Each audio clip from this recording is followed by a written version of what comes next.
Okay, so I'll start off by saying that I'm not asking for anyone to feel sorry for me. And I'm not asking for anyone's help with the situation that I got myself into. I just know that the users on this forum have an open mind about inexplicable things that happen in dark corners of the world. And I really just need to say my piece. Explain what happened to me before I'm gone from this world or whatever. So, I'm an addict, a junkie. I guess in some ways it feels like there's a lot more to say, but that probably tells you everything you need to know about me. I could talk about the struggles that I faced, about growing up poor and raised by a single mother, moving from one crappy apartment to another, always wearing clothes from the discount bin at Salvation Army, etc., etc. But the truth is, I know I had it a lot better than many people. My mom may have sometimes struggled to take care of all of us, but she tried really hard and she did a pretty good job at keeping a roof over our heads and food on the plates. She was nothing but supportive of me and my siblings too. Until I did that thing that addicts do, and I drove them all away. Eroded even the seemingly unlimited support that people will give to someone that they love who is struggling. I got a prescription for a shoulder injury I received from playing IM basketball in college, and from there, it was like falling off a cliff. Instead of graduating from college, I quickly graduated from opioids to heroin, and pretty quickly, balancing even a low-wage retail job with my need to be high as much as possible became untenable. After my third failed attempt at rehab, when Mom caught me stealing from her purse again, she finally listened to my siblings and told me that she loved me, but that I couldn't stay with her anymore. I know how hard it was for her to say that. I could tell the conversation we had was one that she had rehearsed many times before in her head. I didn't blame her. I still don't. I put that poor woman through the worst and saw her heartbreak anew every time I backslid. Every time she would come home to find something new missing from the apartment, and me on the couch, catatonic. And my siblings had already become familiar with the way things seemed to go missing when I stayed with them. How many times could I break the promise that, this time, things were different?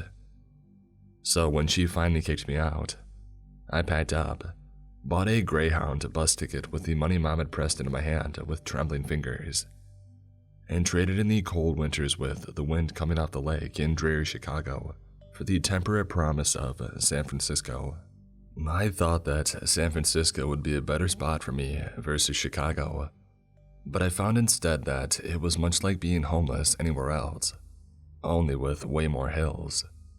When we first started seeing the advertisements posted on flyers near our ever-rotating network of homeless camps, we shrugged them off as a joke or a prank. However, the flyers continued to dog our footsteps as weary, blue-clad officers periodically drove us out of our settlements. I saw the small, neatly spaced, typewritten words lying in the dirty brown grass beneath freeway overpasses as the cars shot by overhead, become caught in the thick undergrowth and tucked away portions of public parks, and slowly yellow in the sun tattooed telephone poles near abandoned office parks. Wanted: male subjects ages 21 to 35 to participate in a study funded by the Colin Spears Foundation. Pay: $500 per session, $1,000 upon completion. Location: interested persons may come to 1300 Menlark Avenue, Suite 300, between the hours of 8 a.m. and 4 p.m. After people who actually took up the terse offer on the flyers started returning, with crisp, green bills which were quickly transformed, as if via alchemy, into little baggies of brown tar and bliss, we began to take the offer a little more seriously. Maybe Colin Spears, the reclusive tech billionaire who had recently relocated to the Bay Area, really was behind these flyers. It was weird, but billionaires were always doing weird stuff. Was this any weirder than Dogecoin or having a yacht for your yacht? Soon, the line at the nondescript office suite on Menlark Avenue regularly stretched around the corner as the great unwatched masses of San Francisco waited impatiently, a twitching, raggedy chorus of expectation. It's only looking back in retrospect that I realize how many of those who were called back for second or third appointments stopped showing up in the usual spots, how they dropped off the face of the earth. Once we saw that the money on offer was real, heard that all you had to do was go answer some weird questions, we were in, even after what had happened to Raccoon. Raccoon, who earned his nom de guerre by being really good at finding stuff in rich people's trash, was one of the first to start going to the address listed on the flyers. He was also one of the few who got called back for a third appointment. A few days after, he had a really bad trip and OD'd. It was pretty freaky stuff. He was crying, yelling, saying that he couldn't remember who he was, that he thought he was somebody else. Some other mind was taking over his. We kind of laughed it off. He had been farming and shooting up, so we thought it was just a bad trap. Next day, he was dead. He had scratched his own eyes out and written something on the ground in his blood. It had run and we couldn't really make it out, but I could see the "not me" written over and over in the cracked pavement. But it's not like it was that unusual for people to come and go without warning, or even to OD in horrible ways. The only constant within our peculiar subculture was inconstancy. The only stability, instability. Besides, it's not like I was exactly all there in those weeks when everyone seemed flush, and the lean times between scores was negligible. I might not have noticed if everybody in the world but me disappeared when I was fully gone. That was the beauty of getting high, and why I always came back after every solemn promise I made to myself and to others. When I was well and truly loaded, nothing mattered. That silence of the constant buzz of worry, of the in-your-headiness of it all, that was something I simply couldn't give up. I think the closest experience I could compare it to would be a memory I have of being very young, of sitting in my reading nook watching the sun come down over the ocean, reading as always, and hearing the low hum of my parents' conversation in the next room, knowing that, wait, the heck? I never lived in a house like that. I don't have a reading nook. That's not my memory. Crap, it's already starting. I have less time than I thought. Okay, so it started. It's happening already. That's fine, it's cool. I knew this was coming. I think it's already affecting my behavior. The way I'm sitting feels different somehow. The way I move is altered. And looking back over what I've wrote so far, I don't write like that. It sounds like some pretentious wannabe getting way too into the New Yorker or something. Anyway, I guess I'd better move a little faster on this. When I arrived at 1300 Menlark Avenue for the first appointment, I was coming down pretty hard. Jason, who I had met my first week in San Fran and had been sharing a tent with for the past few weeks, had gone the week before and had been invited to return. We had already burned through the money that he had gotten from his first appointment, and I could feel the calm mellow of my high peeling away on the edges, like fading wallpaper, the ugly filter of reality clawing its way in. Jason was feeling it too, I could tell. His eyes were red at the corners, and he was chewing his fingernails and bouncing on his toes. His scuffed and stained New Balances creasing and straightening in time with his movements. By the time the line had shortened and we were at the door of the small office, tucked unobtrusively among the scattered mix of residential homes, law offices, and other businesses along the steep incline of Menlark Avenue, the sun had sunk low in the sky. Its amber rays filtered through the narrow spaces between buildings, smeared the opaque glass door red. The door was warm to the touch as I pulled it open, upon the nod from the young woman in white standing at the entrance, with a clipboard and a severe expression. Inside was a small waiting room, with several office chairs seated around a scuffed wooden table, covered in out-of-date magazines. Jason and I sat down next to each other, and we waited. The shine was well and truly off my buzz now, and it felt like the world was covered in a thin layer of scum and grime. Neither of us felt like talking. Jason was called first and rose slowly, flashing me a wary two-fingered peace sign on his way to the door, leading further into the office. The loud, harsh note that sounded as he was buzzed through the double doors reverberated through my head, increasing my oncoming headache maddeningly. I watched the sunlight retreat across the carpet toward the window, as if eager to escape the room, while I waited for my turn, my headache and mood growing steadily worse. When my name was finally called, I walked through the double doors separating the interior of the building from the waiting room, and followed yet another severe-looking woman dressed in white down a brightly lit corridor that smelled strongly of antiseptic. I was led into a small room stuffed with medical equipment, where a harried-looking man, wearing a stethoscope, began taking my vitals in a hurried, detached manner that suggested he had been performing the same task all day, and was already thinking of the first fizz and taste of that beer waiting for him at home. After a series of pokes, prods, and measurements, the doctor picked up a clipboard and began rattling off a series of increasingly intrusive questions in a staccato tone. Do you have any family history of high blood pressure, diabetes, or testicular cancer? No. Any allergies to common anesthesia? No.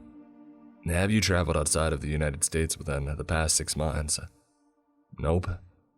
Do you have a family history of mental disorders, including but not limited to schizophrenia, bipolar disorder, or depression?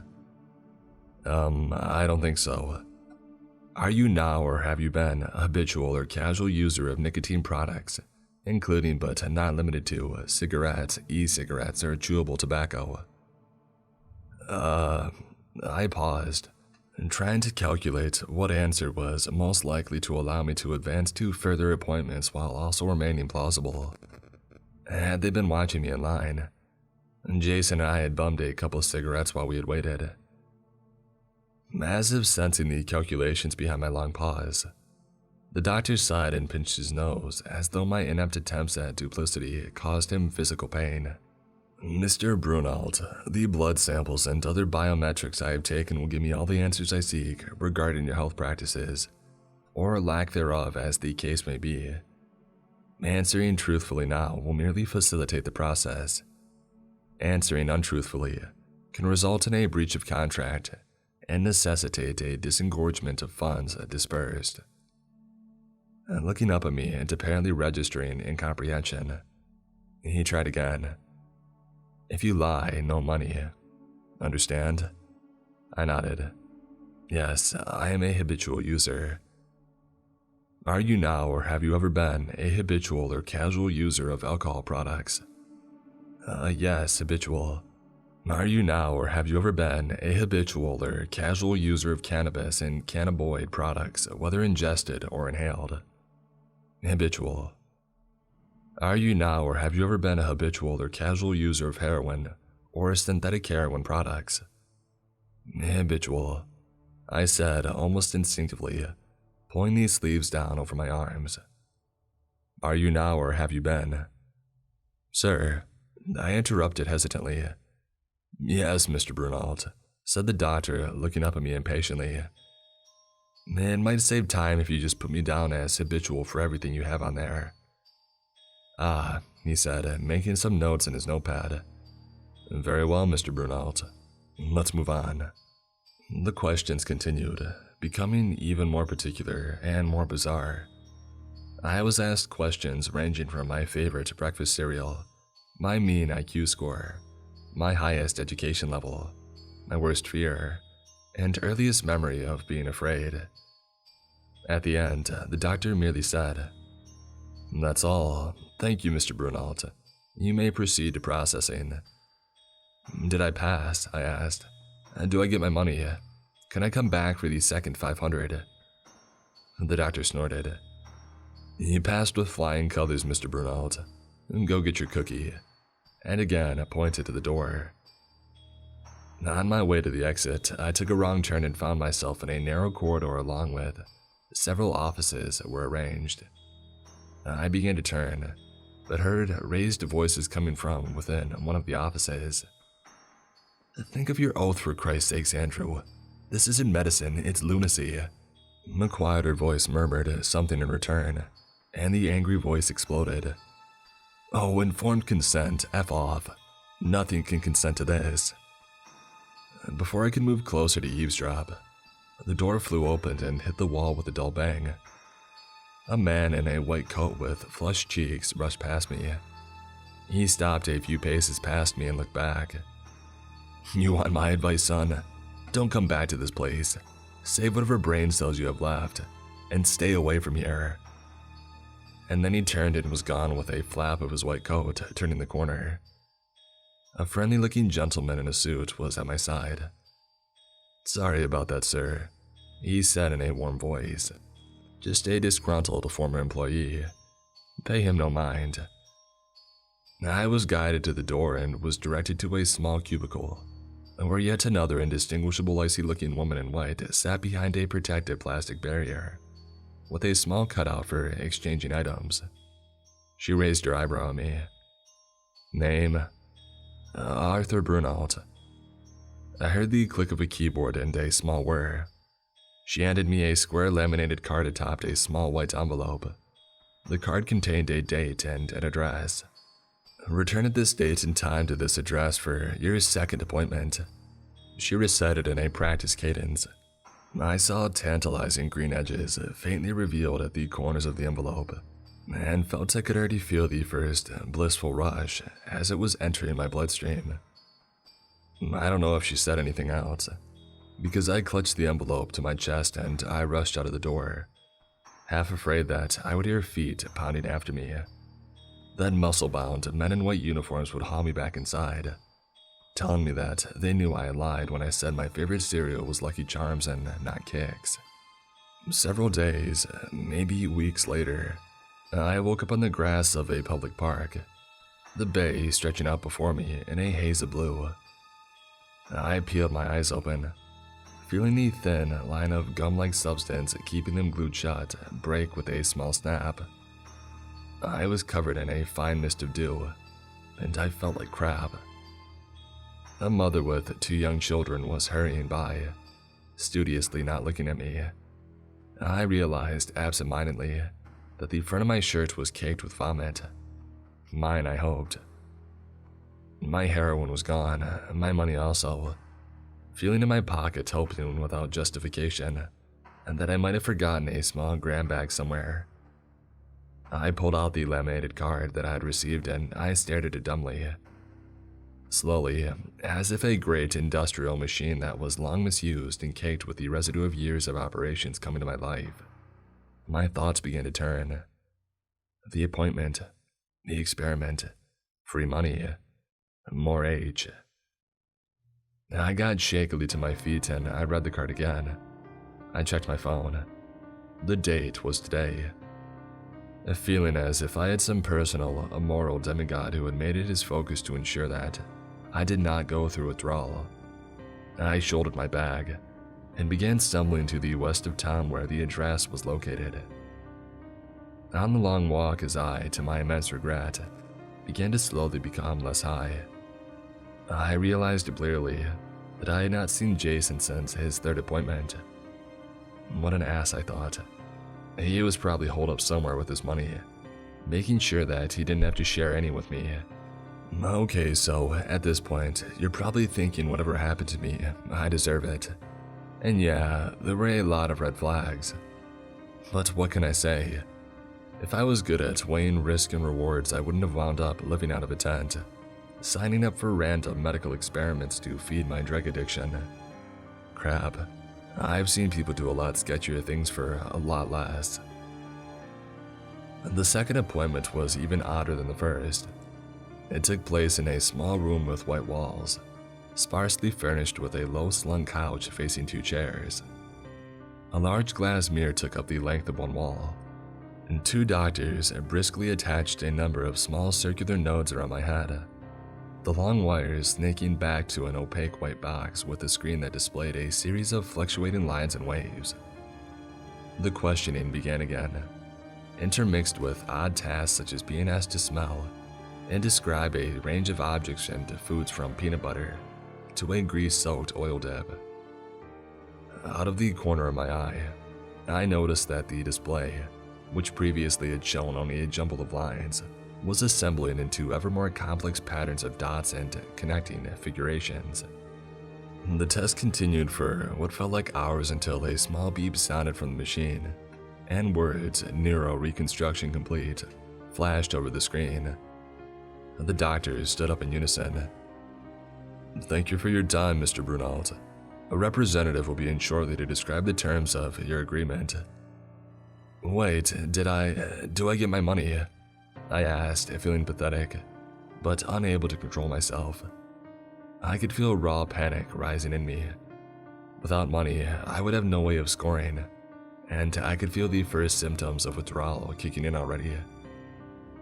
The doctors didn't respond and merely shut the door behind as they left. After an interminable amount of time, during which I felt like I could physically feel the last residual amount of heroin seeping from me as a dull pain came crawling in, a young man with an expensive-looking haircut that matched his expensive-looking suit walked in. "Good evening, Mr. Brunault, and I'm sorry to keep you waiting. We won't waste any more of your time. Here is the contractual agreement, liability waiver, and statement of soundness of mind." As he spoke, the man laid several heavy forms down on the table and stepped back. Bending over, I looked blearily at them. The words, full of dense legalese, swam before me. "What?" My mouth was dry and the words came out in a weak croak. I tried again. "What is this?" "Mr. Brunault, I cannot represent to you the contents of the terms of agreement.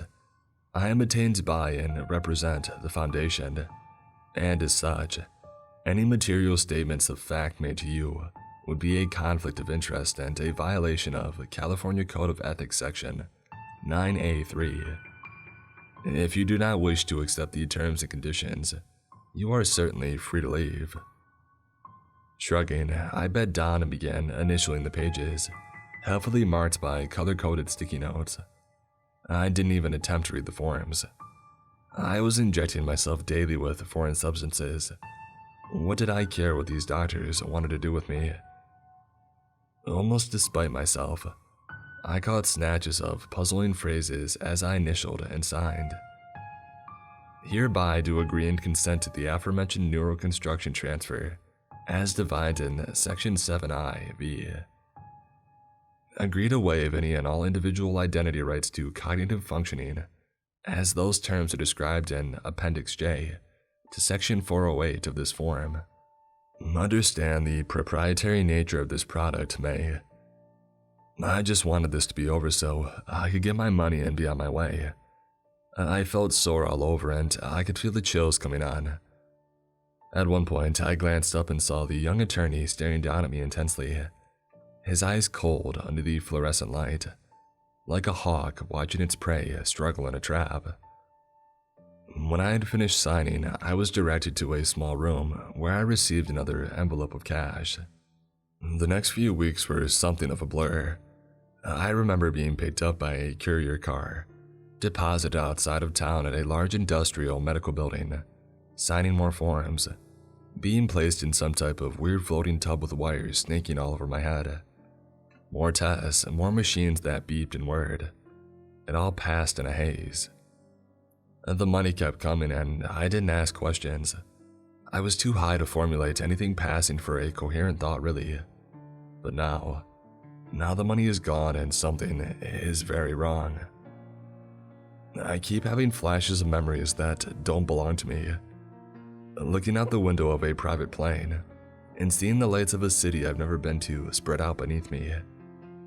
The taste of gin and mint while waves crash against the shore below. The feel of the keys of my first piano beneath my fingers.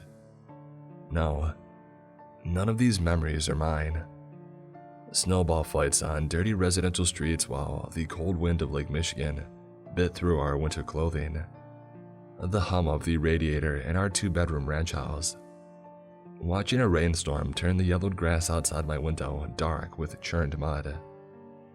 The first time I tried drugs and finally felt the constant buzz in my mind quiet. These are my memories, not those other ones. I am Colin. My name is Colin. I grew up in Chicago. I had a mother who read to me every night, no matter how tired she was, even after working back-to-back shifts at the Dollar General. I used to ride my bike to school and pretend that I was a cowboy. Arthur. My name is Arthur. Brewster. Brautist. Crap. What the heck? I can't remember my own name.